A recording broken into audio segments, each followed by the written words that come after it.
Welcome back to another episode of the Miami Heat Roundtable. I'm your host, Amir. You can find me at the Team to Beat Miami Heat podcast, and I'm joined today by Martel. You can find him on the Miami Heat Zone podcast. So for today's episode, we have a special guest joining the show. We have Jess from the Basement Sports Network. Jess, do you want to introduce yourself to the audience before we begin? Yeah, sure. That's pretty much it. I'm Jess. I'm part of the Basement Sports Network. You can follow us on Twitter, working on the Instagram. We also have our affiliate Random Scrub Heat podcast. So I'm always happy to coordinate something and talk with other podcasters and other people in this space. I'm excited. Yeah, we're excited Yeah. to have you on. Thank you Where again. can they find you on Twitter? Because after this video, I know that they're like, put the app. Mine is I think just my name. Gosh, I don't even know. Maybe Jessica Landsberg, but you can also find us at the Basement Sports N, I believe. But I'll double check. Maybe I'll drop the link if we need. We'll add it in the description for sure before we publish. So thank you again for hopping on. Really appreciate it. So Jess, the Miami Heat have had a really quiet offseason so far. And speaking of Twitter, many fans on Twitter seem to be extremely upset with the front office. And we know the Heat are effectively running it back for the sixth time. And when we say running it back, we mean Tyler, Jimmy, and Bam as our core three. So my question for you is, what is your current outlook for the Miami Heat? And how do you feel about the current state of this Miami Heat roster going into next season?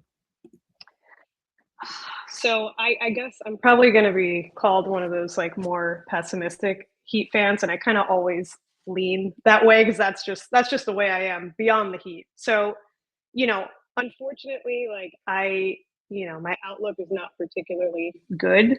I agree with a lot of fans that are frustrated that we really didn't make a sizable move this season, as we've watched not just other East contenders, but people around the league making these, impressive moves. And we're here, signing a guy that we gave 2 10-day contracts to, Andrew Smith, or, just moves that are a little confusing. Not to hate on Kevin Love, but like the Kevin Love, none of these were moves to get particularly excited about.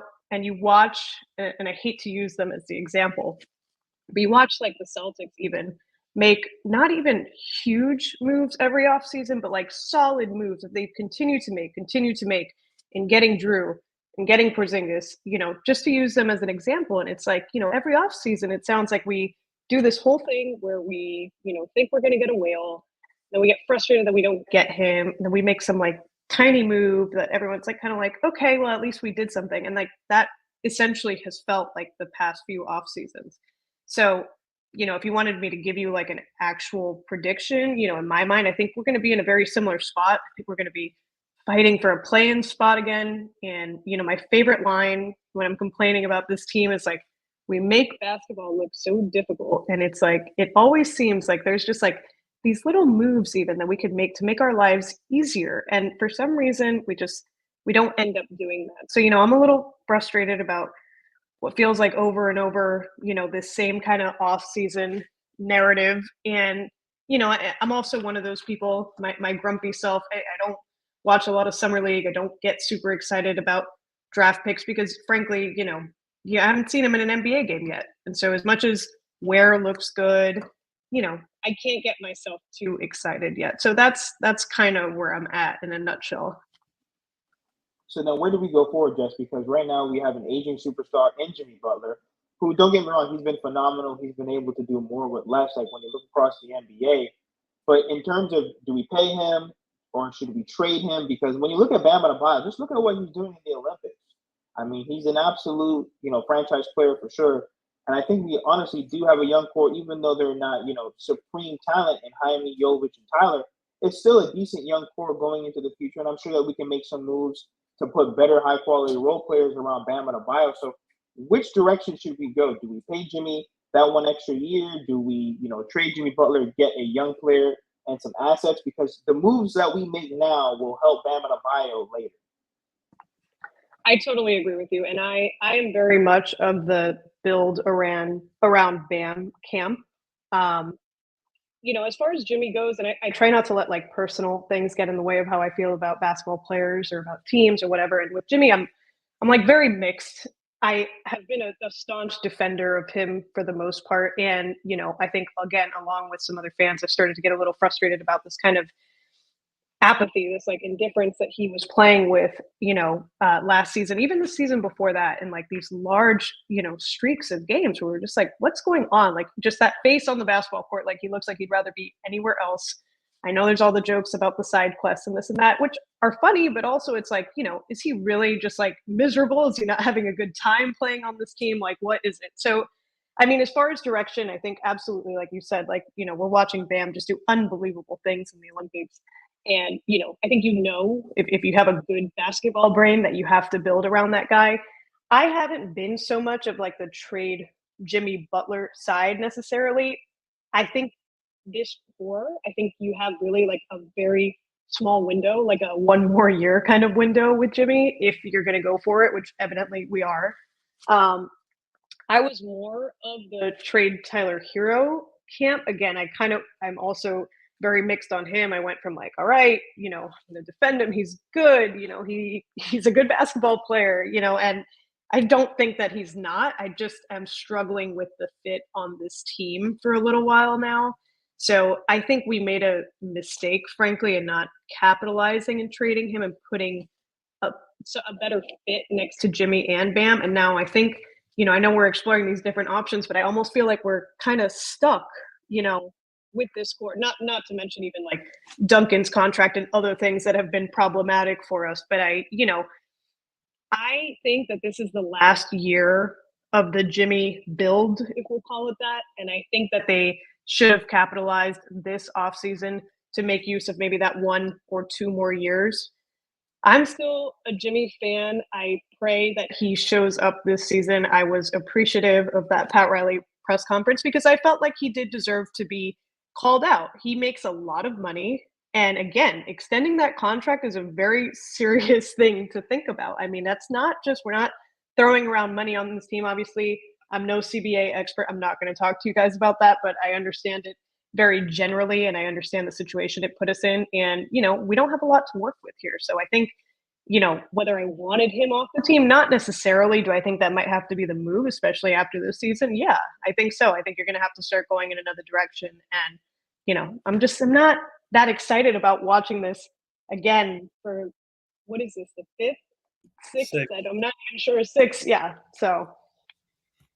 Yeah, I'm surprised. Yeah, Trent's late to work. I think doesn't Royal say that to you sometimes, Jess? A nod to the after game, yeah, like the post game shows on the Basement Sports Network. Don't forget to check that out. Obviously, all next season. So, Trent, do you want to say something? Are you there? There we go. What's up? What's up? Player Tyler. So I know you want to hop in. You said Tyler? Man, Yeah, Tyler. But let's not talk about Tyler, man. That dude Tyler doesn't belong on his roster anymore, bro. Let's be honest. But what's the question y'all was asking? Oh, go ahead. It's your turn. About the Miami Heat? No, we're talking about the Orlando Magic, your favorite team. Come on, bro. This is Jess from the Basement Sports Network. She's our guest. So if you would like to ask her a question. Okay, perfect. How you doing, Jess? I'm good. How are you? I'm doing great. My fault. I came a little late. But listen, my thing is with this Miami Heat team is I was listening to what you were saying, and you was kind of spitting. I like what you was talking about over there.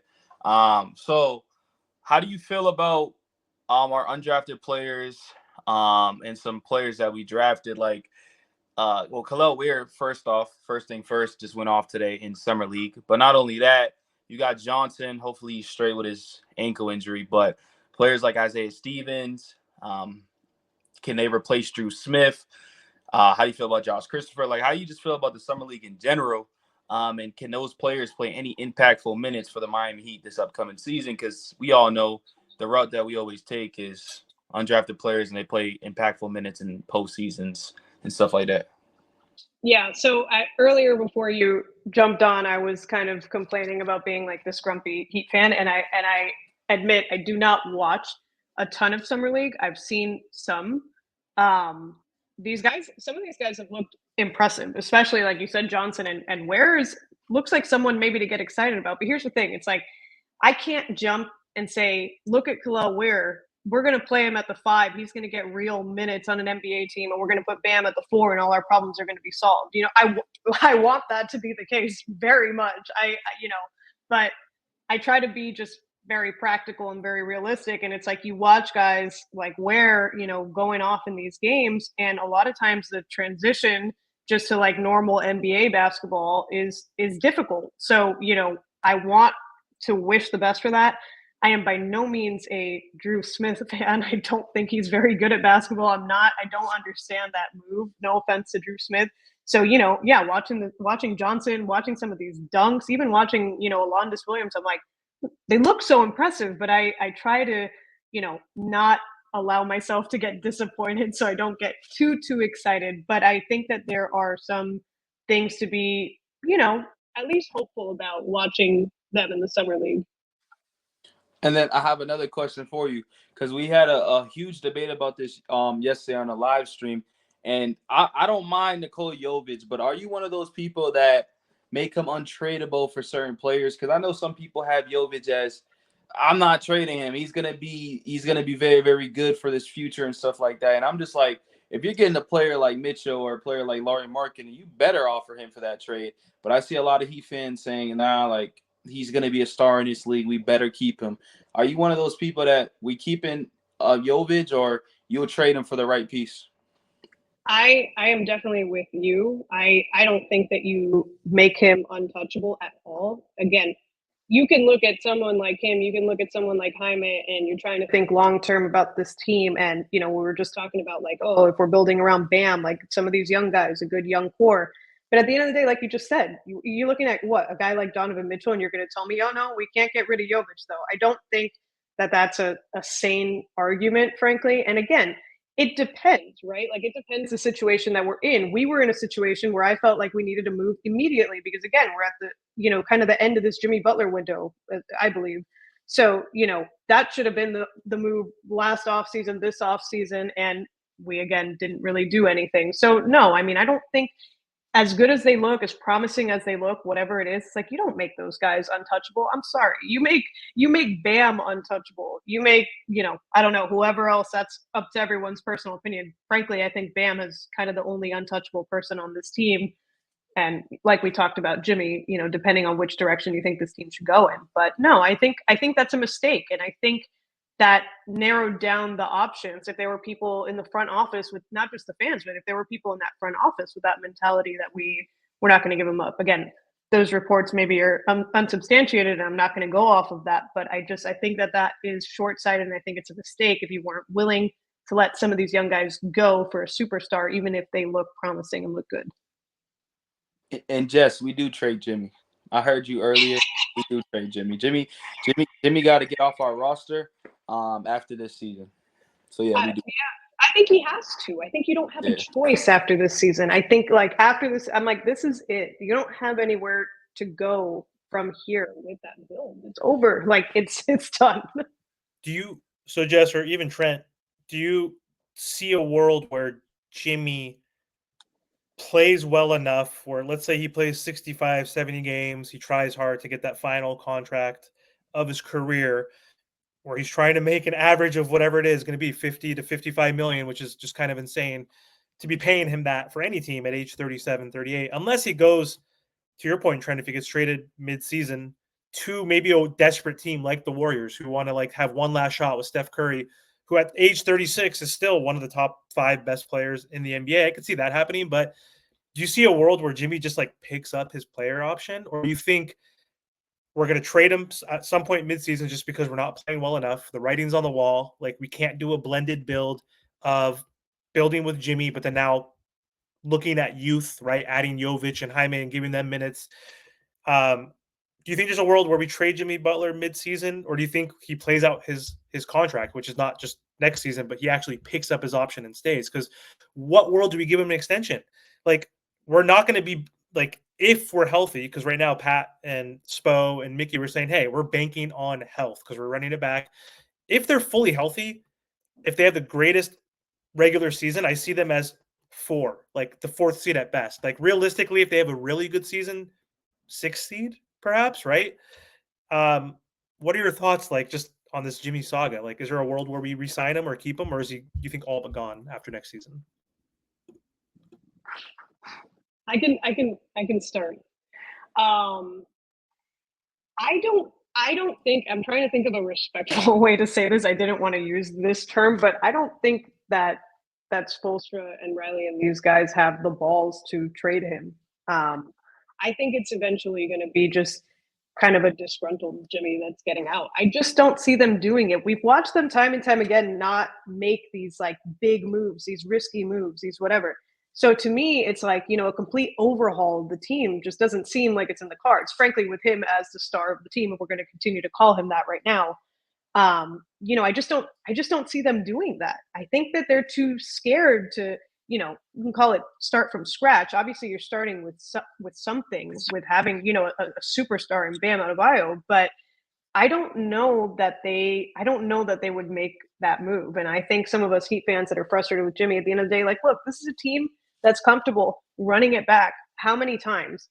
And banking on health with a team like the Miami Heat, I mean, you can't expect them to get through this entire season healthy with enough of our guys that are, good and impactful in the game. Like every year we've had, how many times have we had our best players? They've played like a handful of games together each season. I think it's a mistake to bank on that. I just don't think that it's likely. Like you said, let's say they play, 70 games, whatever it is. We have a pretty healthy team. Like I see us as a 6th seed, like you just said. Like I just don't think there's not a lot of like upside. There's not really anywhere to go from here. So, and whether we want Jimmy gone or not, and we think it's done, I'm not sure this team would do it. I'm just not sure.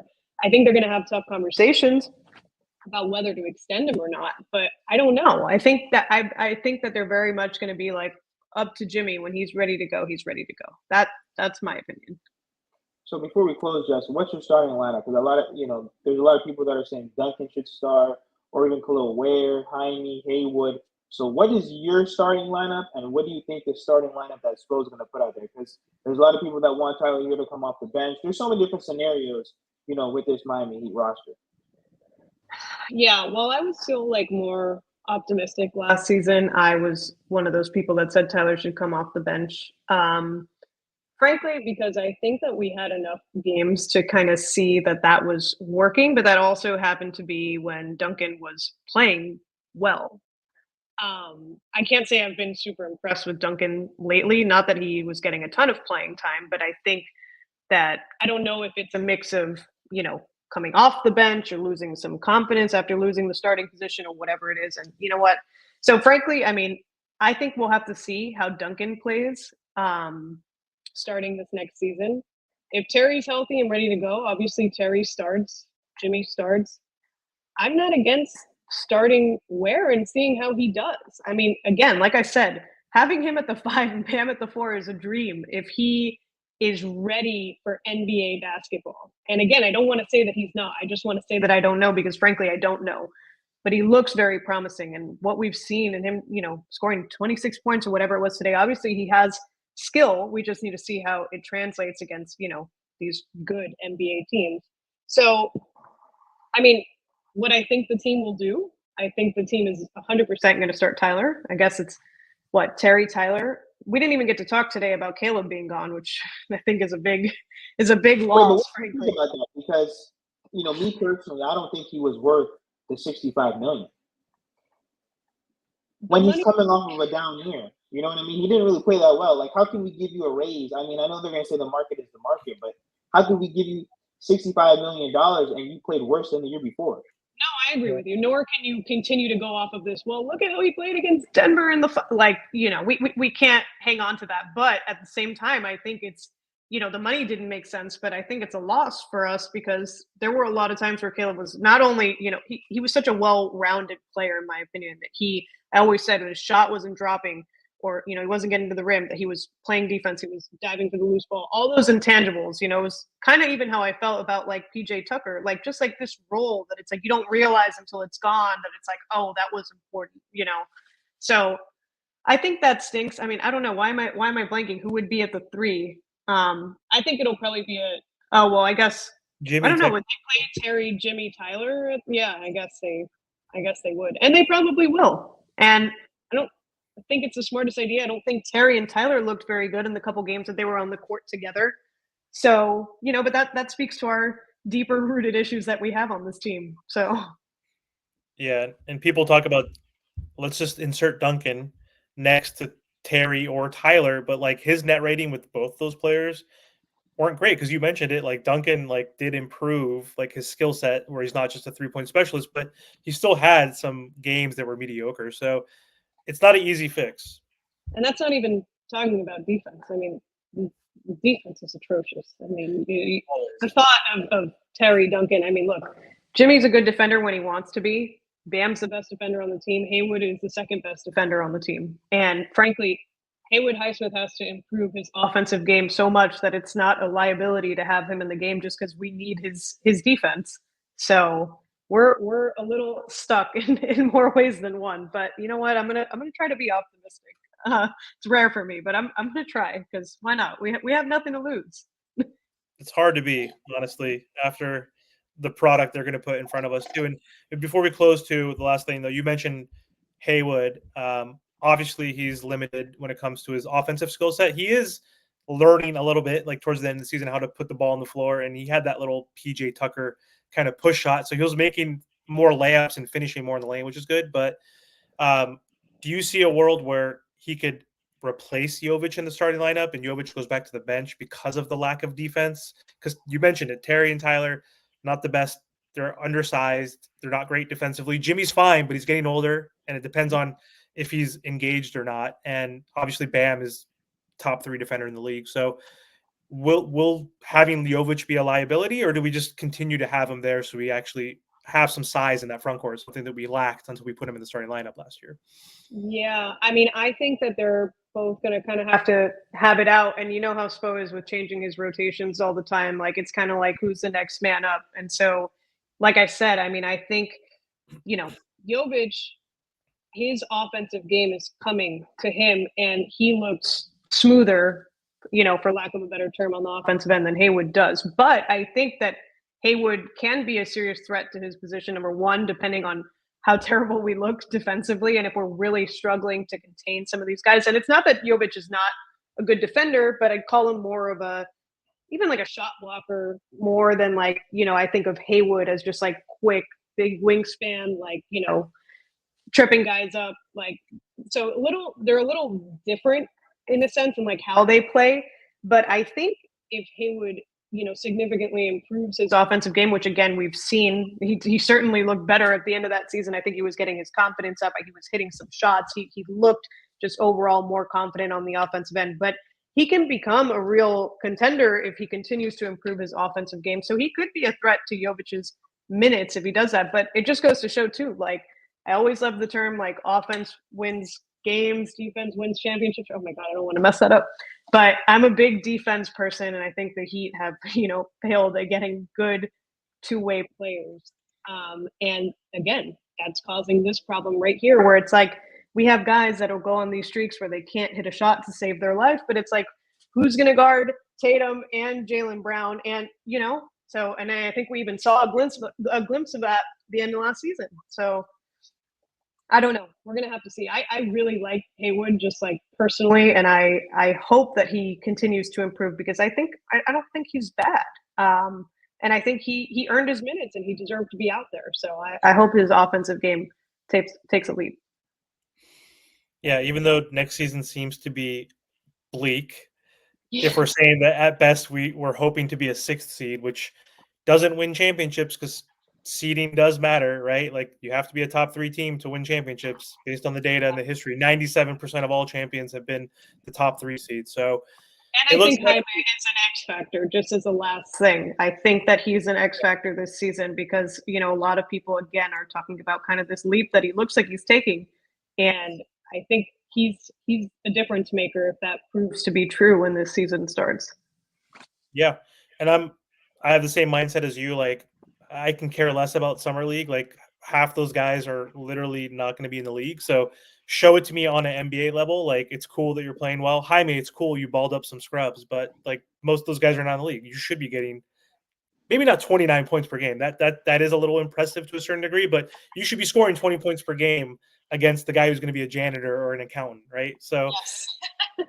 so I agree with you on that. But so, Jess, before we hop off though, do you want to just again let the audience know where they can find your work and how they Yes, can and find you?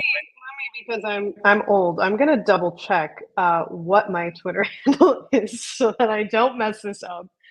It is it's JLansford12, my old number. Sorry, I was wrong about that earlier. JLansford12, and I'm gonna make sure that we have the right basement. Okay, at Basement Sports N for network. So you can find us there. You can find me there on Twitter. Happy to have any fellow Heat fans follow the journey. So I'm here to complain with you all and celebrate with you all and all the other things that we feel throughout these Heat seasons. Awesome. Well, thank you so much. Go ahead, Amir. I'll just say thank you so much. Make sure to go follow Jess on Twitter. Also, make sure to go subscribe to the Basement Sports Network YouTube channel. Obviously, go check out their Twitter. Excited to see what you guys are going to be producing all season long. Martel, any closing words? Like, share, comment, subscribe, and thank you for all the support.